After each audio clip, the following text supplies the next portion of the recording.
I had very little expectations for this movie.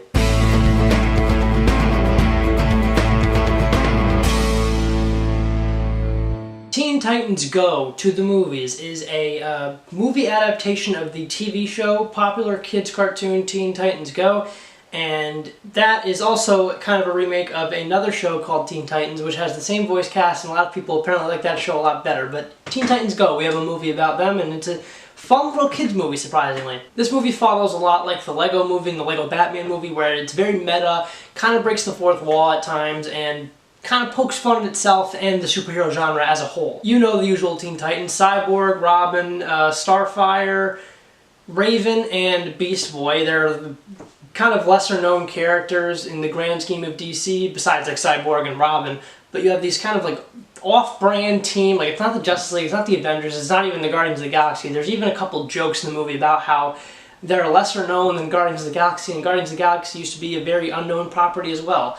There's a lot of pokes at Deadpool in this movie, as they refer to Deathstroke as Deadpool. You've seen it in the trailers, which I also found interesting. Was that Deathstroke was voiced by Will Arnett, who plays Lego Batman. I thought that was kind of funny. Overall, the plot of this movie is about Robin. He's trying to get a movie made about himself, so he goes to Hollywood and he tries to fight executives and directors to get him to make a movie about him, to get them to make a movie about him. And nobody really takes the Teen Titans seriously. It's kind of a childish little thing. They're very joke-heavy, and it does get a little unbearable at times in this movie, but overall, I had a smile on my face for pretty much the entire movie. It kind of drags on a bit. Like, you do end up checking your phone, and you're like, how much longer is this movie? Because it does feel like it kind of takes a while to get going. There are a lot of... the movie is a breakneck pace, though. It moves very quickly. There's just a lot of stuff thrown into this movie, and it feels kind of overstuffed at times, where it's like there's too much stuff going on in this movie, where I feel like simple would have been better. There's some ridiculous comedy segments that take a little bit too long to set up and truly pay off, and I felt like the movie as a whole kind of suffered for that, but overall I think it was an enjoyable time, and I think if you take your young kids to see this movie, they will love it. There are a couple adult jokes in this movie. Definitely aims a bit more for the adult humor. There's a lot of references to streaming services, Batman vs. Superman, the Avengers, all that stuff, all the Marvel and DC properties. It's pretty cool that they were able to get away with some of this stuff, and I'm sure it must have cost a lot of money for them to be able to use some of the music and make some of the references and drop the names.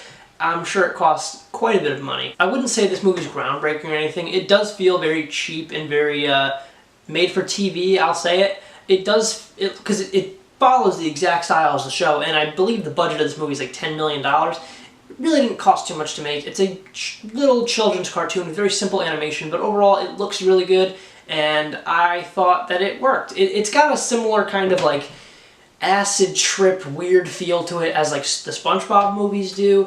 I felt like it was a little distracting at times, because the movie switches up animation a lot, and it reminded me a lot of the stuff that you see on Cartoon Network, including Teen Titans Go.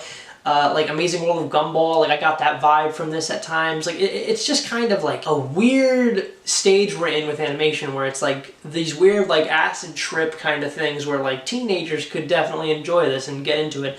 And I guess maybe that's why I enjoyed it. I think it does have a little bit of a risky factor to it. The last line of this movie is really gonna piss parents off for sure, and I thought that was very trollish and very ballsy, but it was pretty funny overall. Sure, some of the jokes in this movie are very stupid. It's got a lot of stupid fart jokes, a lot of dumb humor, but I think it's funny because I don't really know why. I guess it just has always been funny to me. Maybe I'm childish.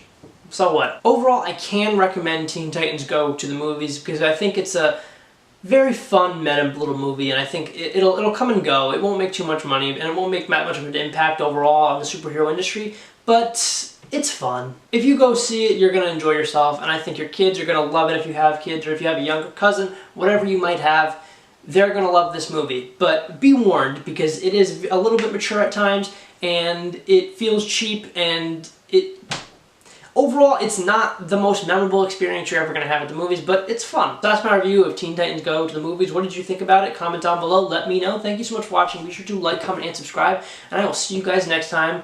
Goodbye.